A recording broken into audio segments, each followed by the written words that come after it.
allemaal thuis te werken. Daar zaten ook heel veel hefbomen om ons aan te passen, om vooruit te gaan. Alors, in leadership, Pauline, tu me... Voilà, du côté du leadership, finalement, on le sait, ce qui s'est passé là depuis le mois de mars avec un maximum de télétravail à distance et dans ces circonstances imprévisibles, toutes les équipes ont dû être gérées autrement. On a dû repenser l'équilibre entre hiérarchie et autonomie. Comment est-ce que finalement ça s'est passé, ce travail avec les équipes? Comment est-ce qu'on a pu donner la direction ou ensemble définir les priorités de l'équipe? C'est aussi nos histoires agiles, les histoires agiles qu'on présente aujourd'hui parleront beaucoup de cette dimension. Et la dimension plutôt de la dimension people, dans cette dimension, on parle vraiment de l'engagement des collaborateurs, de leur motivation, on parle aussi du bien-être et on parle aussi de cette possibilité de, tiens, comment est-ce qu'on peut, dans ces circonstances imprévisibles, rester motivé et engagé, impliqué dans le projet de notre organisation pour pouvoir continuer à fournir des services de qualité à nos clients, aux citoyens. C'est aussi cette question de, dans ces circonstances, est-ce qu'on a laissé la place à oser l'erreur, expérimenter, voilà. Donc ça, c'est vraiment tout ce qui concerne le volet people. Et finalement, quand on regarde le dessus de ce schéma avec la culture, le mindset, finalement, c'est cette question qu'on se pose avec la communauté de pratique. On veut regarder un peu plus loin vers l'avenir et on se demande, mais est-ce qu'on a posé des changements durables, des changements profonds qui auront ou qui ont même déjà aujourd'hui un impact sur la mentalité, le mindset, la culture de notre organisation, tout ce qu'on fait finalement dans ces dimensions en bas, tools, leadership, people, ont un impact sur la culture de l'organisation. Et en fait, on a rassemblé toutes ces questions dans une liste et c'est avec cette liste qu'on a pris contact avec les conteurs de nos histoires agiles. Et donc, on peut directement vous donner rendez-vous, mais vous le connaissez, sur le forum, sur le canal Agile Stories, parce que c'est là, finalement, qu'on a pu publier nos histoires. Et on voudrait très, très rapidement, à Nice, vous présenter nos histoires et les conteurs de nos histoires. La première histoire, c'est Xavier Enrotin qu'on a interrogé et qui, lui, travaille au service d'achat au SPF Beaux-Arts. Avec son équipe, ils ont dû complètement changer d'approche pour finaliser un grand marché public pour acheter des masques et des protections. Et cette histoire, elle touche surtout à la dimension tool parce qu'ils ont osé adapter toutes leurs procédures et changer vraiment leur méthode de projet. Leur histoire touche aussi à la dimension people parce qu'ils ont donné énormément de responsabilités aux collaborateurs qui se sont finalement retrouvés dans un projet qui était très porteur de sens dans ce contexte sanitaire. La deuxième histoire, Annelies. Ja, dat is het verhaal van Koen Verlinde en Siska Wibo van onze eigen DG, mensen van Celor, die vertellen hoe ze zijn door corona overgeschakeld naar online selectiegesprekken. De grootste uitdaging was enerzijds het sterk gereglementeerde kader en anderzijds hun drive om de kandidaat centraal te zetten en om een optimale gebruikerservaring te geven aan de kandidaat.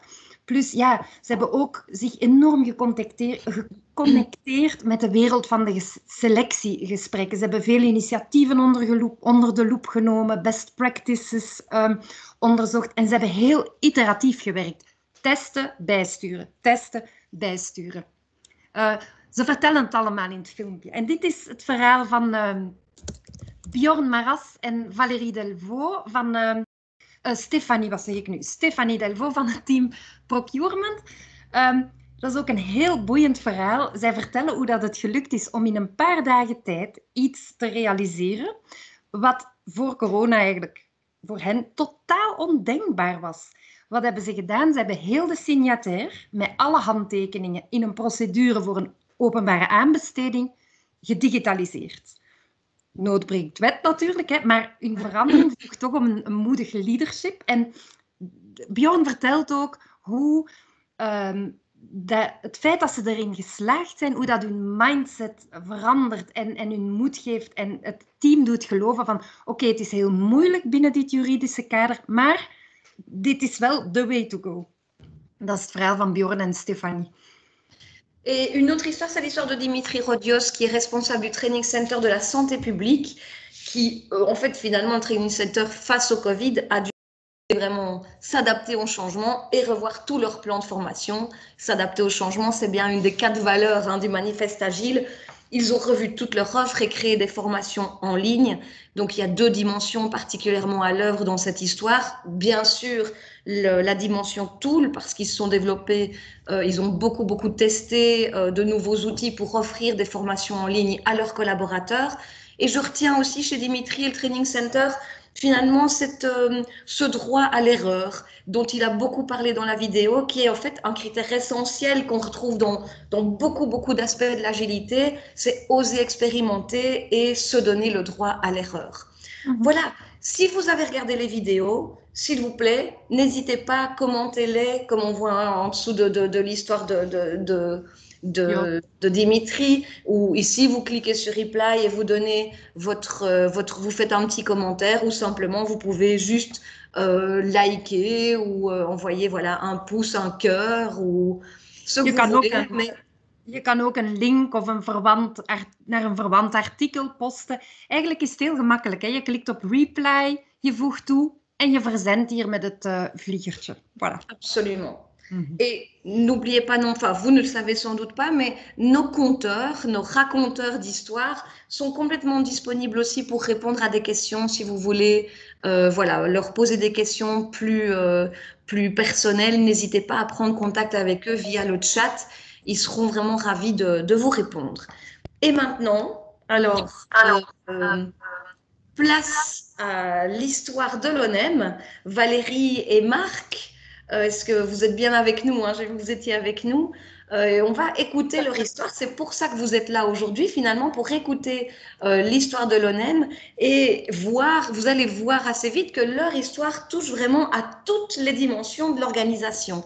Donc, bienvenue à Marc Rohirs, qui est lui directeur général de la Direction Générale Contrôle, et à Valérie Delis, qui est conseillère à la Direction Développement de l'organisation. Est-ce que vous êtes là tous les deux? Oui. Oui. En effet, bonjour tout le monde. Hallo, dag Marc. Valérie, bienvenue. Alors, avant ceci, en fait, avant d'écouter l'histoire de Marc et Valérie, on voudrait vous donner quelques petites instructions parce qu'on va vous laisser l'opportunité, durant toute l'interview de Marc et Valérie, de poser des questions, de faire des commentaires avec WooClap, que vous connaissez peut-être déjà. C'est très simple. Alors, ce qu'on va vous proposer, c'est d'ouvrir WooClap, wooclap.com, sur votre smartphone ou sur votre PC. Et vous verrez, quand vous cliquez sur wooclap.com, tout de suite au-dessus, vous avez un genre de grande barre bleue tout en haut. Et là, on vous demande de taper le code COP Agile et de cliquer sur Go. Et votre premier écran, vous verrez sur votre premier écran une petite bulle de BD verte. Et là, c'est en cliquant sur cette bulle de BD que vous pourrez écrire une réaction, une question, et pour l'envoyer à toute la communauté, pour qu'on puisse ensemble partager toutes ces questions après l'interview, cliquez sur le petit avion en papier, enfin le petit logo Send. Qu'est-ce qu'on peut envoyer, Annelies, sur cette via WooClap? Ja, dus als jullie met je smartphone op WooClap zijn, kan je terwijl Marc en Valérie vertellen over de Agile Story van de RVA, kan je reageren uiteraard. Krijg je ideeën, suggesties, denk je ergens aan, schrijf het op. Heb je vragen aan Marc en Valérie? Stel ze. Na het interview is er een beetje ruimte om jullie vragen te bespreken en gaan Marc en Valérie ze proberen te beantwoorden. En denk ook eens na, terwijl je het verhaal hoort van deze Agile Story, welke waarde, welke value biedt die aan onze community? Voilà, al dit soort reacties en vragen kan je posten via WooClap. Oui, c'est juste. Donc, des questions, des réactions, des remarques, mais aussi quelle valeur est-ce que l'histoire de Marc et Valérie vous apporte, vous, pour vous, votre équipe, votre service ou toute votre organisation? Je propose qu'on commence tout de suite. Ja, Marc Mark en et Valerie, Valérie. zetten jullie je Alors, camera aan. Dan on kan commence, iedereen jullie ontmoeten. voilà, on commence avec vous, Valérie. Euh, Est-ce que vous êtes avec nous? Est-ce que je ne vous vois Oui, pas encore? vous m'entendez? Oui. Voilà, super. Bonjour Valérie. Bonjour à tous. Valérie, avant de commencer, moi je voulais juste vous poser une première petite question pour tout le monde qui est là et qui ne connaît pas encore votre histoire, qui est curieuse de la découvrir. Est-ce que vous pourriez en quelques phrases raconter en fait le pitch de votre histoire? À quel défi l'ONEM a-t-il dû faire face? Alors, peut-être plutôt quelques phrases, je vais vous donner quelques chiffres en fait.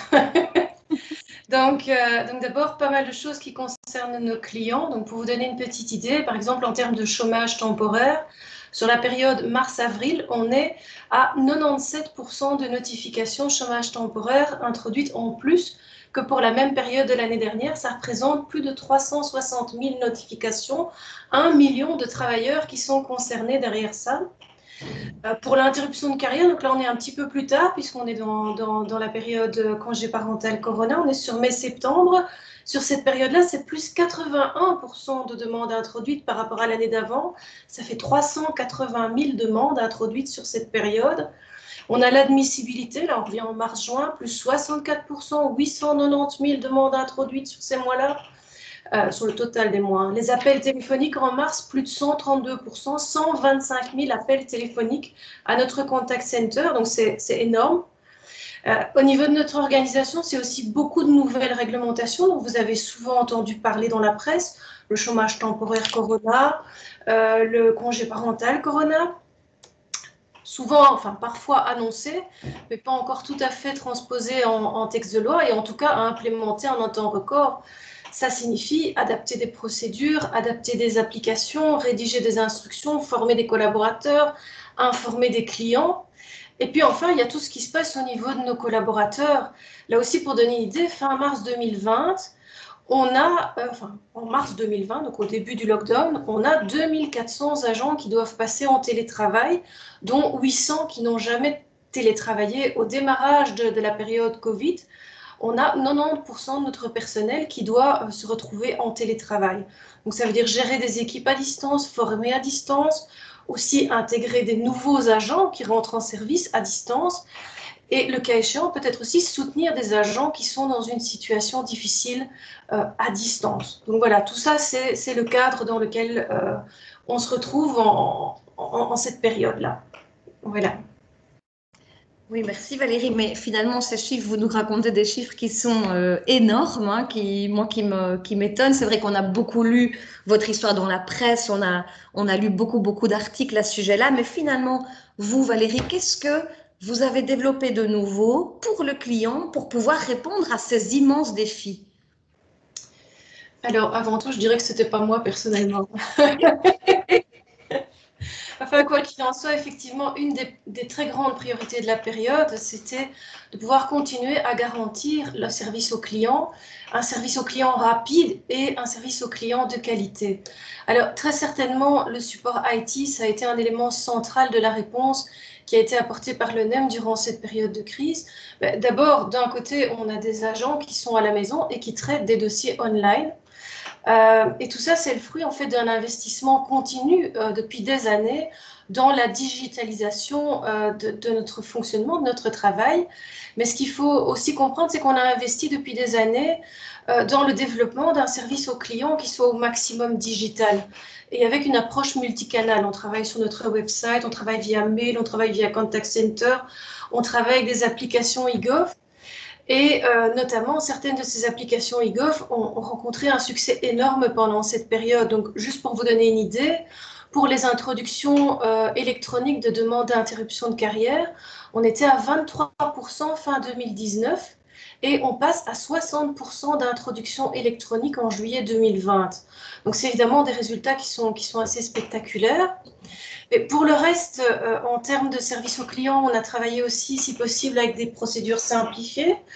L'avantage des procédures simplifiées, c'est que ça nous permet aussi d'automatiser certains traitements. Et ça, pour faire face à un tel volume, c'est tout à fait essentiel. Donc, je pense au chômage temporaire Corona ou au congé parental Corona. Donc, on a nos équipes ICT et nos analystes ont énormément travaillé pour rendre tout ça possible. Pour le reste, je disais aussi que c'était des modifications réglementaires à mettre en œuvre finalement à très très brève échéance, mais aussi un nombre de modifications réglementaires qui étaient sans précédent. Donc, pour maintenir notre service aux clients en termes de délai et en termes de qualité, il fallait très certainement que nos outils informatiques et nos instructions internes soient adaptés très très rapidement. Alors, je vais vous donner quelques chiffres en termes de qualité du service aux clients. Donc, je vous disais, l'admissibilité mars à juin, c'est plus 64% d'introduction, mais on reste sur un délai de traitement à 6 jours. C'est même un tout petit peu mieux que l'année d'avant.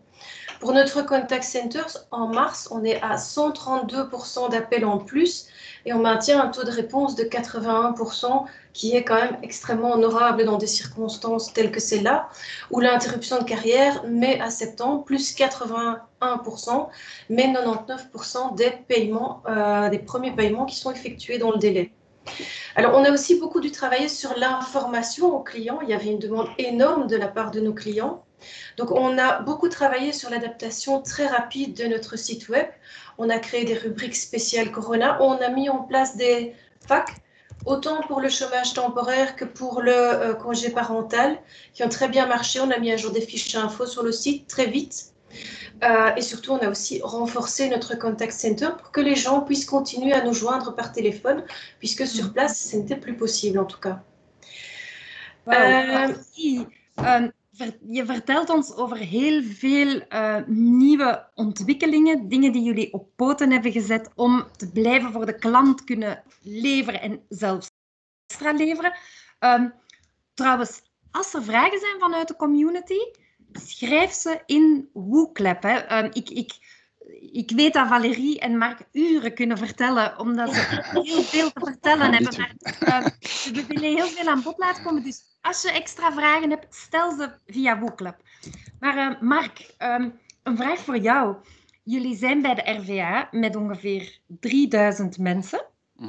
Plots moesten jullie, zo goed als allemaal, veronderstel ik, op afstand werken. En door alles wat er ontwikkeld werd, we hoorden het van Valérie, steeg de werklast ook nog eens exponentieel. Met al die nieuwe aanvragen, producten, diensten. Hoe zijn jullie erin geslaagd om daarvoor zo snel te organiseren? Hoe hebben jullie dat doen lukken? Ja, dankjewel Annelies. Wel, we hadden één groot voordeel. Dat is dat we eigenlijk reeds tamelijk ver stonden voordat deze crisis begonnen is. Dus we hadden al heel sterk geïnvesteerd in informatica.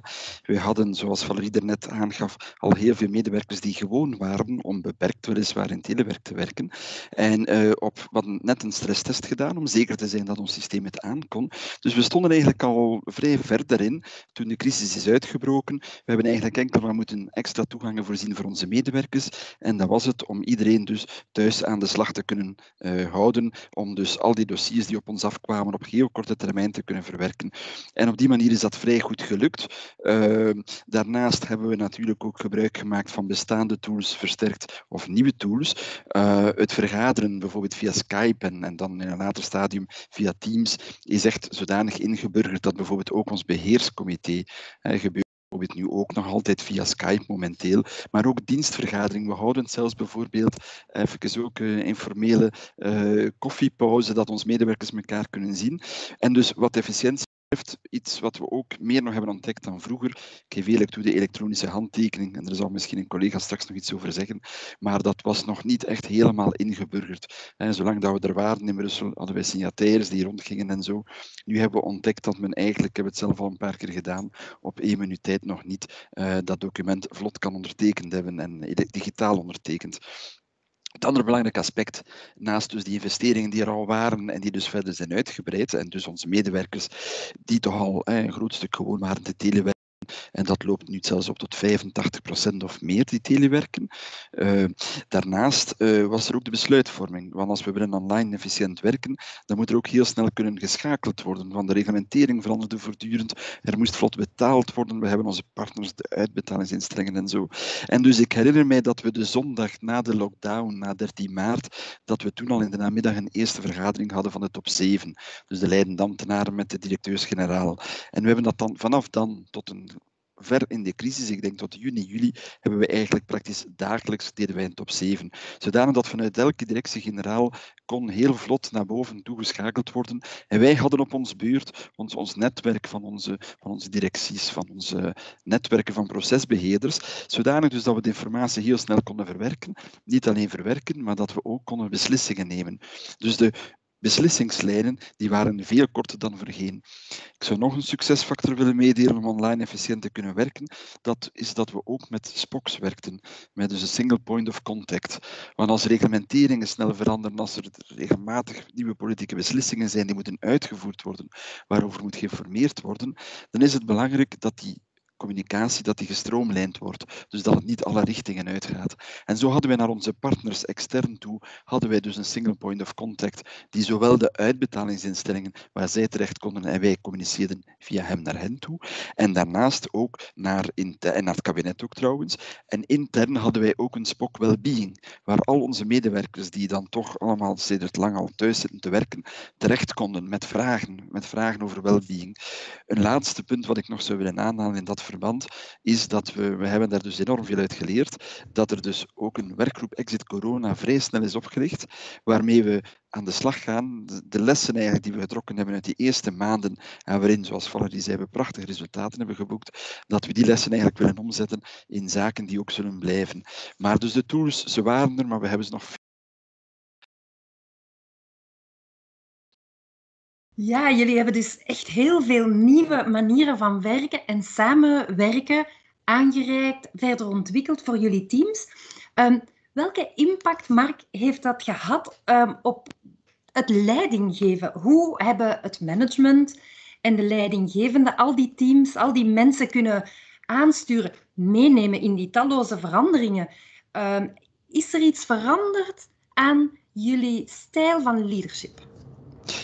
Ja, sowieso. Hè. Als mensen, onze medewerkers op kantoren zitten, de medewerkers, de collega's zijn daar, de teamchefs zijn daar, iedereen is er en u kent het wel, signataires, beslissingen en zo. Het is iets wat je allemaal niet meer kunt doen als je dus allemaal verspreid zit over het hele land. En dus in die zin is inderdaad het leiderschap moest een stuk ook mee evolueren. Dat is ook gebeurd.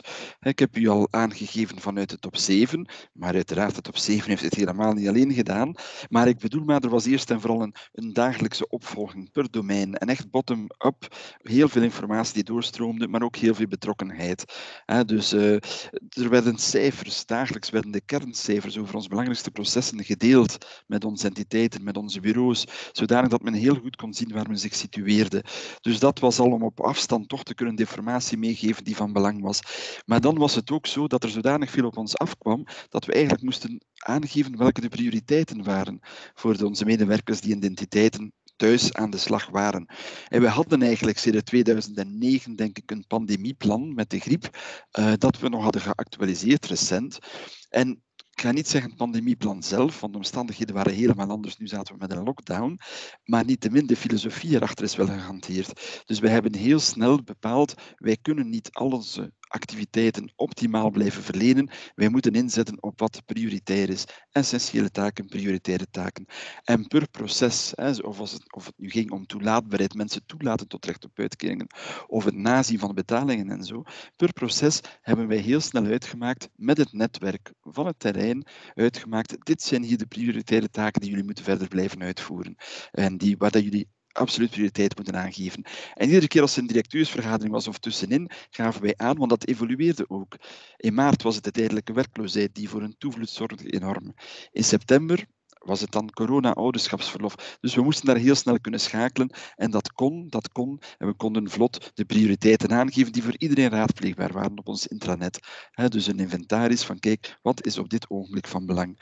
Daarna procesmatige aanpak. Daar waren we al een 5-tal jaar mee bezig. Dus onze processen, back-office processen zijn beschreven, zodat ieder, of hij nu op het bureau zit, of het hoofdbestuur of in de entiteit, dat ieder weet waar situeer ik mij in welke schakel vervul ik. En of ik dan thuis zit, dan kan ik mee verder. Een laatste zaak is, en dat was de essentie waarmee ik eigenlijk ook begonnen ben een stuk, is dat evenwicht tussen hiërarchie en autonomie. Er is veel meer overgeschakeld van controle. Het was al afgezwakt, maar niettemin, naar autonomie en naar vertrouwen. Heel erg belangrijk. We moeten maken dat de mensen de informatie hebben en dat ze opgeleid zijn, dat ze aan de slag kunnen. Maar daarbinnen moeten ze hun eigen autonomie kunnen ontwikkelen en moeten wij hun vertrouwen geven. Er moet niet constant iemand over de schouders meekijken. En dus als leidinggevende was dat wel een switch, een mind switch. Meer coachend, meer ondersteunend, meer delegerend. Dat was de grote verandering. Merci Marc. Et finalement, vous parlez là tout de suite de ce mind switch, de donner plus d'autonomie, plus de confiance aux collaborateurs. Pour les collaborateurs, je recommence. Pour les collaborateurs aussi, il y a eu ce mind switch nécessaire, des circonstances complètement nouvelles, une charge de travail plus élevée. Qu'est-ce que vous avez fait, vous, pour pouvoir motiver, soutenir les collaborateurs? Qu'est-ce que vous avez mis en place? Et puis surtout, comment est-ce que les collaborateurs ont réagi? Alors, je pense qu'il y a eu pas mal d'initiatives qui ont été prises. Une chose qui était importante, c'était de pouvoir se retrouver ensemble malgré la distance. Donc effectivement, très vite, on a vu que s'organisaient des réunions de service. Donc, par exemple, chez nous, c'est toutes les semaines, plus des réunions ad hoc sur des sujets spécifiques. Mais on a aussi fait des entretiens individuels crescendo à distance. On a fait toutes sortes de choses, aussi des moments de détente en équipe online. Par exemple, chez nous, on avait mis en place un quiz en équipe. On a organisé, par exemple, un event surprise pour notre directeur général qui partait en pension. On était plus d'une 50aine à participer à cet event. On a ici tout prochainement une activité cooking qui arrive pour notre direction. Donc voilà, plein de choses qui nous permettent de nous retrouver et de garder le lien. Pour le reste, je pense qu'il y a eu énormément d'investissements au niveau du soutien psychosocial. Donc on a notre service Wellbeing at Work qui a été extrêmement actif. Tous les agents ont la possibilité de s'adresser à des consultants sociaux en cas de besoin, chez nous en interne. Il y a aussi des actions de soutien, par exemple, plus spécifiquement orientées vers les collaborateurs du Contact Center qui devaient parfois faire face à une charge émotionnelle assez importante liée à certains appels. Alors, on a aussi essayé de diminuer la pression qui était liée au travail. Donc, on a lancé des recrutements complémentaires pour faire face à la charge de travail actuelle, mais aussi celle qui risque très fort de nous arriver. Donc, on sait qu'une crise économique risque fort de se profiler et ça a un impact évident sur le chômage. On a aussi essayé d'avoir une politique HR la plus souple possible, par exemple des possibilités de report de congés. Je pense que l'organisation a aussi beaucoup investi sur la préservation de la santé des collaborateurs. Donc, on était pour beaucoup en télétravail. On a eu pas mal d'informations sur l'ergonomie au travail, à la maison. On a eu une enquête aussi sur le télétravail pour évaluer les besoins en termes d'équipement ou d'autres pour le travail à domicile. On a une rubrique fixe sur notre intranet avec les consignes sanitaires. On a vu aussi qu'au niveau des bureaux, les choses avaient été faites très correctement. Donc, fourniture de matériel spécifique, du gel, des masques, des équipements pour les contrôleurs, les plexiglas pour les espaces d'accueil, la signalisation au niveau des espaces de travail, des lieux de passage, les adaptations des routines de nettoyage. Donc, il y a eu beaucoup de choses qui ont été faites. Alors évidemment, on a aussi veillé à l'équilibre autant que possible, vie privée, vie professionnelle. On sait qu'il y a de nombreux parents qui se sont retrouvés avec les enfants à la maison. Et ben voilà, ces situations-là ont pu être comprises. On a eu des horaires de travail qui ont été adaptés. Là où il y a eu énormément d'investissements, c'est aussi dans la poursuite de la formation à distance. Donc beaucoup de formations online pour les nouvelles réglementations pour permettre à des personnes de renforcer d'autres processus. Et puis, on a transformé toute une série de formations présentielles habituelles en formations online. Donc, on a développé des modules d'e-learning. Pour vous donner une idée, Pendant la période de confinement, à peu près 60% de nos agents ont suivi des formations online ou des webinaires. Et enfin, on a beaucoup communiqué vers les collaborateurs. On a un FAQ Covid qui est disponible en permanence pour les collaborateurs. On a beaucoup utilisé notre intranet. On a eu des messages vidéo de notre administrateur général, entre autres. Beaucoup d'articles sur les nouvelles réglementations, les initiatives, les possibilités de support, etc., etc. Et même un petit Dixit spécial où on a eu l'occasion de revoir nos collègues plus éloignés. Donc le Dixit, c'est notre magazine d'entreprise. Avec toutes leurs histoires au niveau local, ce qu'ils avaient pu mettre en place, leurs initiatives particulières. C'était aussi une grande source d'inspiration pour beaucoup.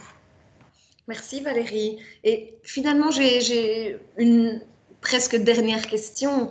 C'est cette question pour la question pour la communauté, on l'a demandé.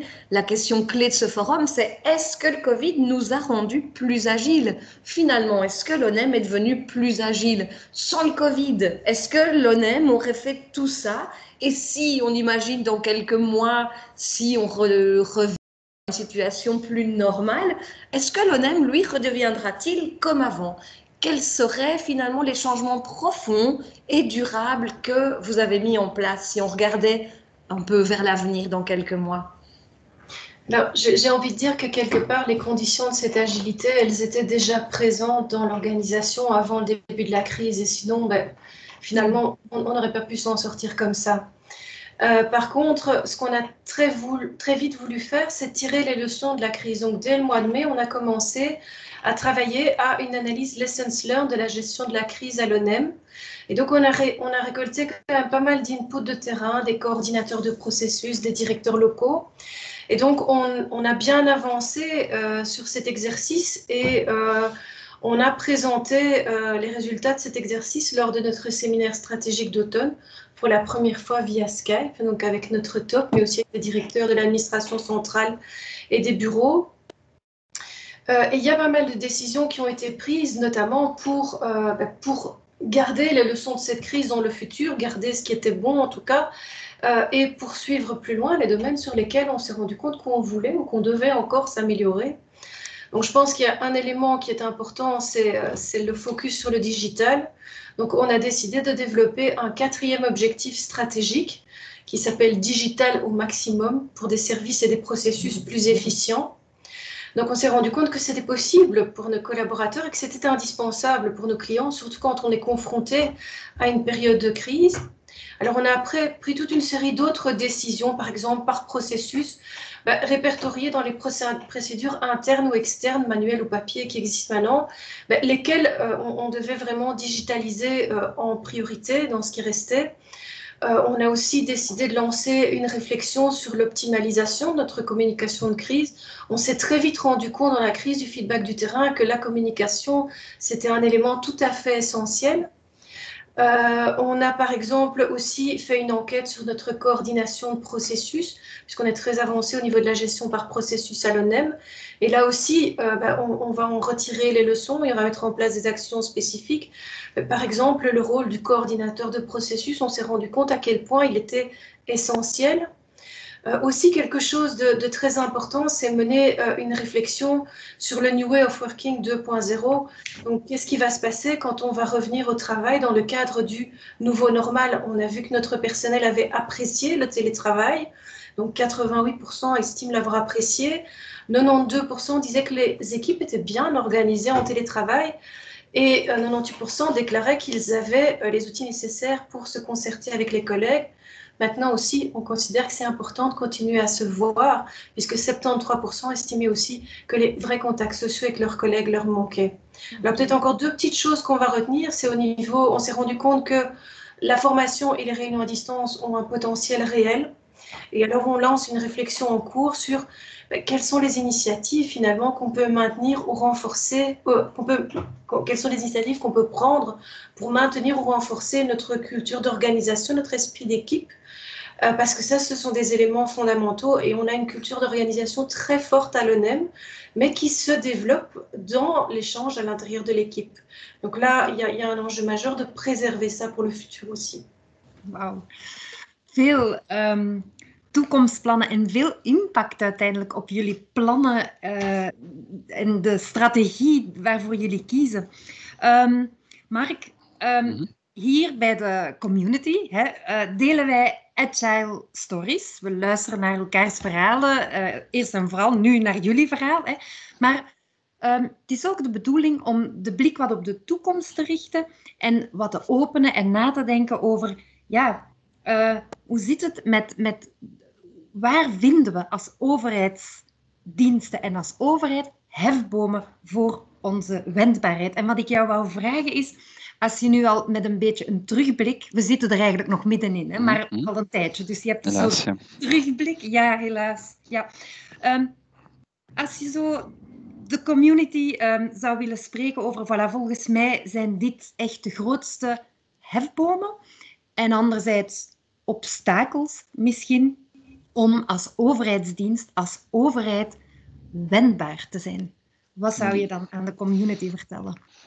Ja, wel, eerst en vooral wil ik aangeven dat wendbaarheid is een van onze 3 strategische doelstellingen, naast de klant die centraal staat en die we ook hebben willen centraal stellen in de voorbije crisis, en de fraudebestrijding. Maar dus wij waren er al mee bezig, maar het is een beetje raar om te zeggen misschien, maar die mind switch om echt agile te zijn, die is eigenlijk veroorzaakt door die crisis. Plots stonden we ervoor en dan was het toch verbazingwekkend om te zien hoe op elk niveau, medewerkers, chefs, kader, hoe op elk niveau die mindswitch er eigenlijk vrij snel gekomen is. We moesten ermee voort, we hadden eigenlijk weinig tijd zelfs om erover na te denken, we zaten erin en dat is heel goed verlopen. Dus we vragen niet om een crisis, absoluut niet, maar als er is, sommigen zeggen crisissen zijn uitdagingen, wel hier was dat zo en is de uitdaging zeker aangegaan om de mindswitch. Dan de obstakels zelf die meteen ook leiden naar de hefbomen, is eerst en vooral uiteraard, dat is die ICT.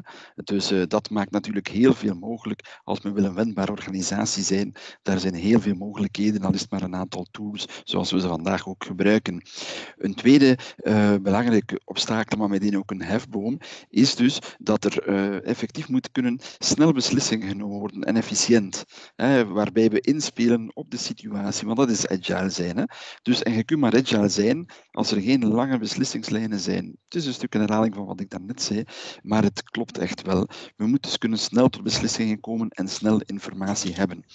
En om inzicht te hebben, daar moet men niet aan beginnen als de crisis zich voordoet, of als men dus moet agile zijn. Nee, die procesbeschrijvingen die voor elk van onze back-office processen die gemaakt waren, waar we al een paar jaar mee aan de slag waren, die hebben ook een nut bewezen. We hadden daar voor elk proces een proces van procesbeheerders, dus we hadden een heel netwerk waarmee we heel snel konden schakelen, waarmee we ook heel snel konden communiceren en informatie uitwisselen. Verder is het belangrijk, als men wil agile zijn, moet men toch ook wel kunnen meten. Maar wat is nu, zijn we nu wel degelijk performant nog bezig? Dus daar moeten we ook wendbaar genoeg zijn om niet vast te houden aan, ik zeg maar iets, we doen het al jaren, maandelijkse boordtabellen, maar om zelf te gaan kijken welke cijfers hebben we nodig om dit te kunnen monitoren. Als we wendbaar zijn, hebben we snelle cijfergegevens nodig om te zien, zijn we in de goede richting bezig. Vandaag beslist de regering een bepaalde maatregel, die moet uitgevoerd worden. Dat kan binnen de week kan dat al voor een grote toevloed zorgen in uw contactcentrum, maar ook in de afwerking van dossiers en zo. En daar is het dus van belang dat er ook heel betrouwbare metingen zijn en die ook soepel kunnen aangepast worden. Communicatie heb ik al gehad, overleg ook. Toch nog eens terugkomen op die spok, want als je agile wil zijn, moet je wel maken dat je allemaal, dat het toch gestroomlijnd is, want anders schiet je in het wilde weg, alle richtingen uit. Dus dat is wel belangrijk. Je moet echt een paar kernpersonen hebben bij wie zaken gekanaliseerd worden, al is het maar om snel te kunnen schakelen. Tot slot, of bijna tot slot zou ik zeggen, de IT-hardware, die heb je nodig. Die heb je nodig, tout court. Anders kun je niet wendbaar aan de slag. En nog eens herhalen, als je wendbaar aan de slag wil, dan wil dat ook zeggen dat je medewerkers zelf ook moet kansen geven om in te participeren. En dus daar komt dan dat vertrouwen terug en die autonomie en de waarden die je deelt. Heel belangrijk. Je kunt wendbaar zijn, maar je moet wel de waarden voor ogen houden. De waarden zoals bijvoorbeeld die kwaliteit van je dienstverlening aan de klant. Ja. Dat is zo wat de belangrijkste obstakels, maar meteen ook de hefbomen die ik voor u kan opsommen uit ervaring die we hebben bij de RVA met onze medewerkers, waar we echt wel fier op zijn trouwens. Dat wil ik zeggen.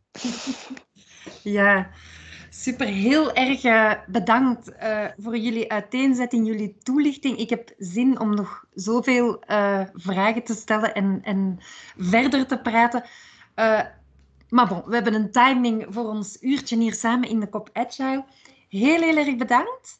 Ik denk dat we de vragen kunnen gaan bekijken. Pauline, Jean-Noël? Oui, Valérie et Marc, un immense merci pour votre histoire, un immense merci d'avoir partagé tout ça avec nous. Et en effet, la communauté a quelques questions à vous poser. Jean-Noël, est-ce que tu pourrais nous donner un petit feedback et puis poser quelques questions à Marc et Valérie? Et pour le reste, s'il reste trop de questions sans réponse, on vous proposera alors un moment avec Marc et Valérie en direct sur le forum d'une petite trentaine de minutes où là, vous pourrez vraiment avoir une vraie discussion avec eux et poser toutes vos questions. Jean-Noël, c'est à toi. Oui, et donc la toute première chose évidemment qui est apparue dans les échanges que nous avons eus là à l'instant, c'est un immense bravo pour ce qui a été réalisé. Tout le monde, je pense, est sous l'impression de tout ce travail réalisé, tous ces changements réalisés en si peu de temps. Donc vous avez reçu bien sûr pas mal de félicitations, je vais y arriver, désolé. Il y a évidemment un certain nombre de questions que j'ai tenté de regrouper assez logiquement. Il y a des questions assez concrete vragen. Bijvoorbeeld, heeft iemand de vraag gesteld, hoe hebben jullie de binnenkomende aanvragen die nog steeds op papier ingediend werden, hoe hebben jullie beslist om prioriteit te geven ofwel aan die binnenkomende aanvragen op papier of hoe hebben jullie dat aangepakt? Dat is misschien de eerste vraag. Dus concreet, is er nog iets anders? Une personne a posé la question suivante. Ok, vous parlez d'un event surprise pour un départ à la pension. Qu'avez-vous fait concrètement? Voilà, c'est eerste vragen. Je vais laisser la parole à Marc pour les demandes. Pour la première question, peut-être. Je vous expliquer pour l'event, pour notre directeur-général. Perfect.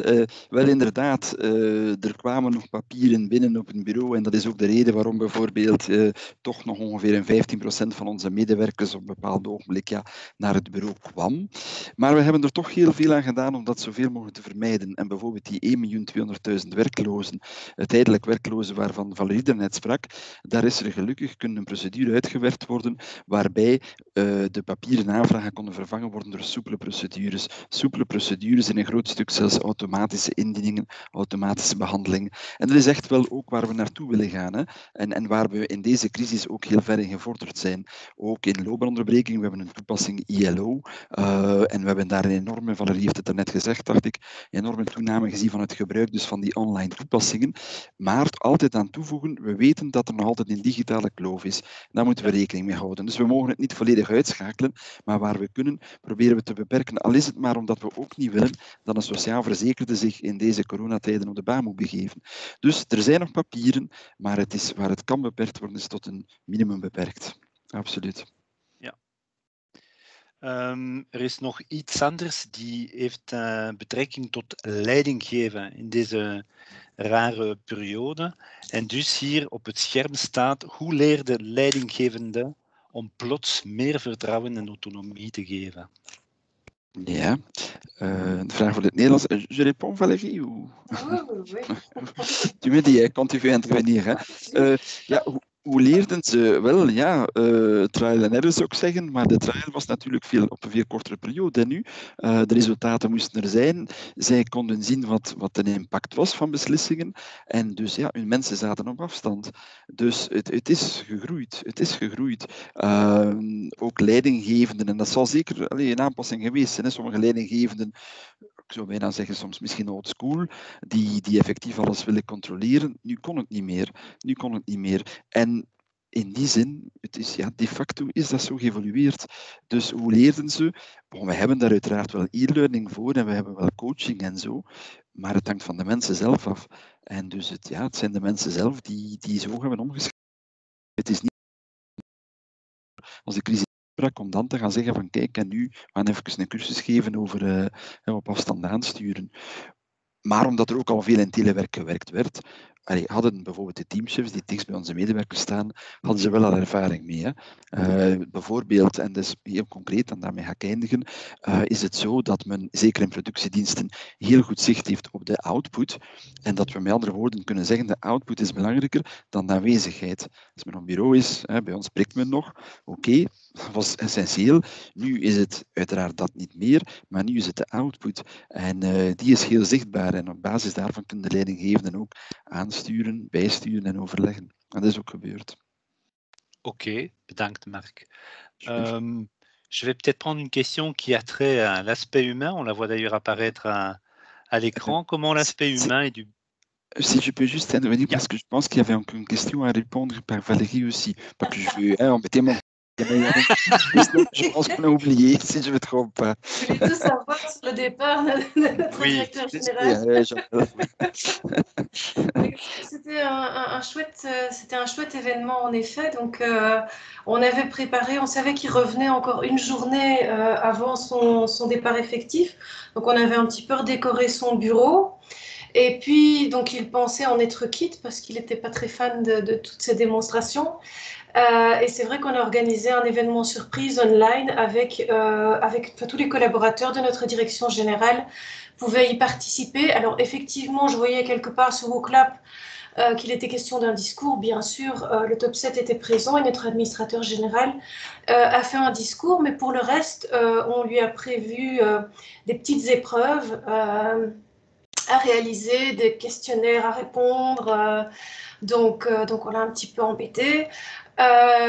Et puis, on a évidemment un petit apéro, donc avec la collaboration de son épouse qui était au courant, on a pu trinquer tous ensemble une dernière fois avant qu'il quitte effectivement ses fonctions. Donc voilà, c'est pour les collaborateurs et pour lui aussi, je pense, quoi. Ok, merci Valérie. Et donc, la question que je voulais poser à l'instant, vous la voyez tous là en haut à droite de l'écran. Comment l'aspect humain et le bien-être des collaborateurs est-il pris en compte? Vous avez déjà donné pas mal d'éléments de réponse, mais peut-être voulez-vous ajouter quelque chose de particulier sur cette question-là? Je pense que c'est quelque chose qui est toujours très, très central dans la réflexion qu'on mène à l'ONEM, c'est s'occuper de nos collaborateurs et prendre soin de nos collaborateurs. Donc effectivement, il y a eu énormément de choses qui ont été faites et je pense qu'on a eu l'occasion de les évoquer. Après, il y a toujours possibilité d'aller beaucoup plus dans le détail.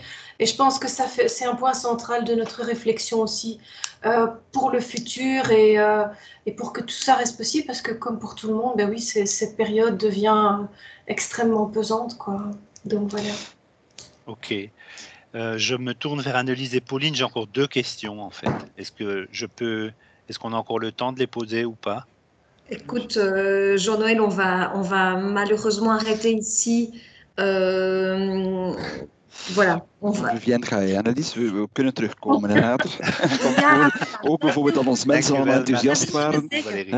Waren al onze mensen enthousiast, niet noodzakelijk, maar we hebben ze wel meegenomen en we letten erop. Sorry, Annelies. Alors, en effet, hein, Marc et Valérie, c'était une des propositions. S'il y avait beaucoup de questions de la part de la communauté, ce sera sans doute alors de prévoir un petit moment court en ligne de 30 minutes où là, les membres de la communauté pourront vraiment en direct vous poser leurs questions. On garde évidemment les questions posées via WooClap et puis on essaye de planifier rapidement un moment et on préviendra la communauté de quand on pourra vous revoir. En direct, Valérie en Marc, quel succes! Ja, er is zoveel te vertellen, dus we kunnen als community wel inderdaad, en Marc en Valérie ook toegezegd om dat te doen, nog eens een half vragenuurtje organiseren. Jullie horen daarvan. Wij hebben nu nog 3 minuten, Pauline, pour vous. Mais on va y arriver. Je partage mon écran. Absolument. On a 3 minutes pour vous parler de 2 choses. La première, on voudrait vous lancer une petite mission à faire là aujourd'hui ou demain, quelque chose de très rapide, ne vous inquiétez pas. Donc, vous lancez une petite mission en direct via WooClap, plus vous parler de la suite. Alors, Vous l'avez entendu, finalement, l'histoire de Marc et Valérie apporte énormément de valeur à la communauté et c'est bien l'ambition de notre communauté de pouvoir partager, apprendre les uns des autres et partageons nos initiatives. Ce qu'on voudrait, c'est rassembler encore plus d'histoires parce que c'est en partageant nos histoires qu'on peut se sentir plus fort aussi en tant que communauté. Donc, ce serait à vous de jouer maintenant. Marc et Valérie ont déjà fait une bonne partie de leur travail. Et puis, on avait envie de vous lancer une petite mission directement via WooClap. Anneliese. De bedoeling was om jullie vandaag, geïnspireerd door de hele vele facetten van het verhaal van de RVA, al jullie eigen ervaringen te laten delen. Misschien herken je aspect van ja, dat hebben wij ook gedaan of dat hebben wij net anders gedaan. Nu, daar hebben we helaas nu de tijd niet voor. Helaas, we hebben er gewoon de tijd niet voor nu.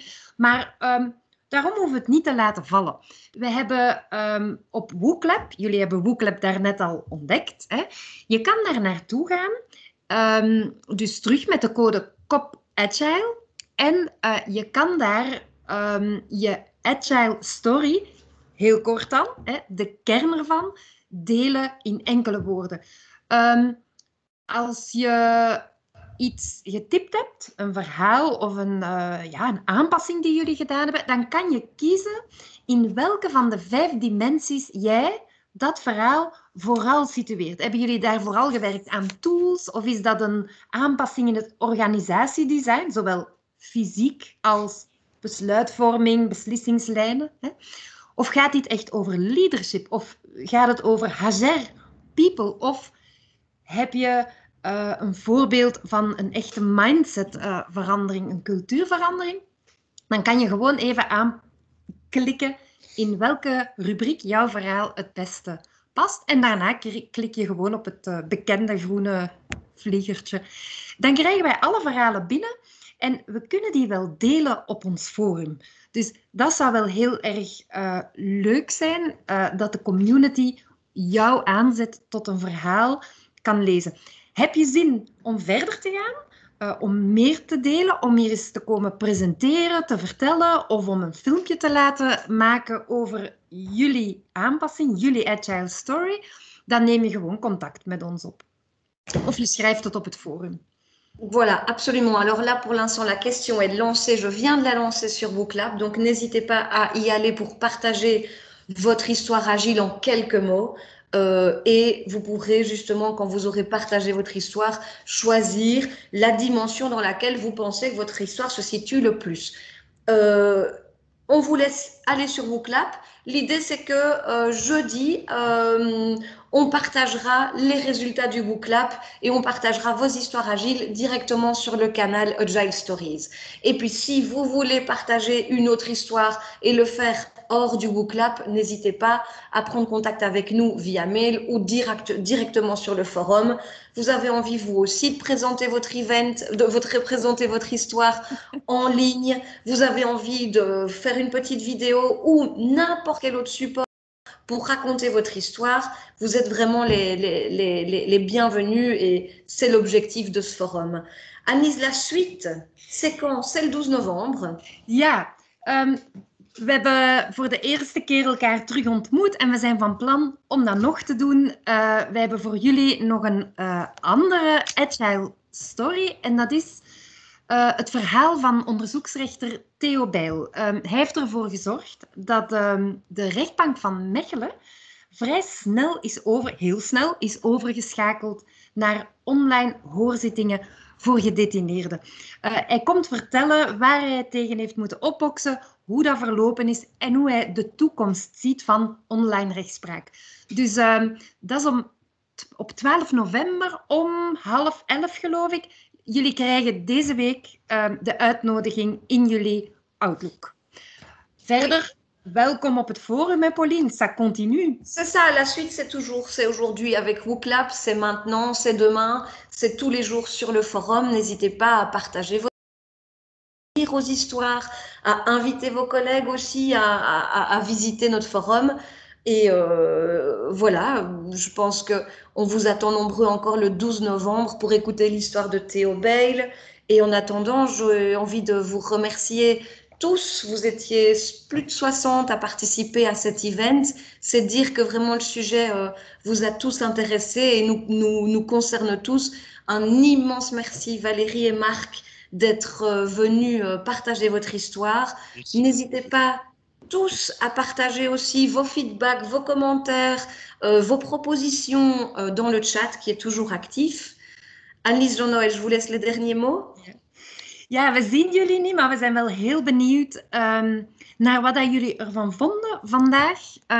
Heb je tips voor ons volgende event? Wat heb je ervan opgestoken? Hoe voel je je? Zet het eventjes in de chat. Wij hebben daar heel veel aan.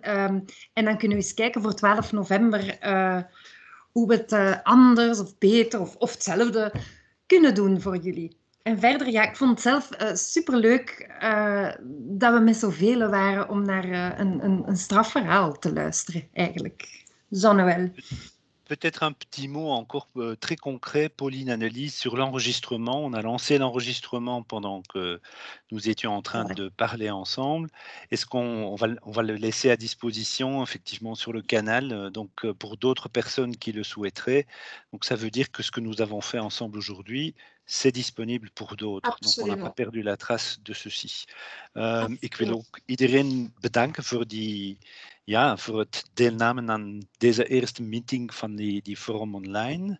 Ik hoop dat het voor jullie goed was, zoals Annelies en Pauline het gevraagd hebben.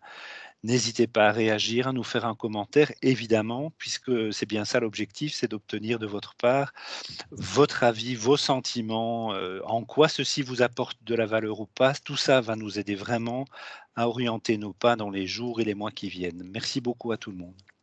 Merci à tous et bonne journée à tout le monde. À très bientôt. Bedankt allemaal. Merci. 12 november. Organisation. Tot later vandaag. Merci, Marc. Dag. Dag Valérie.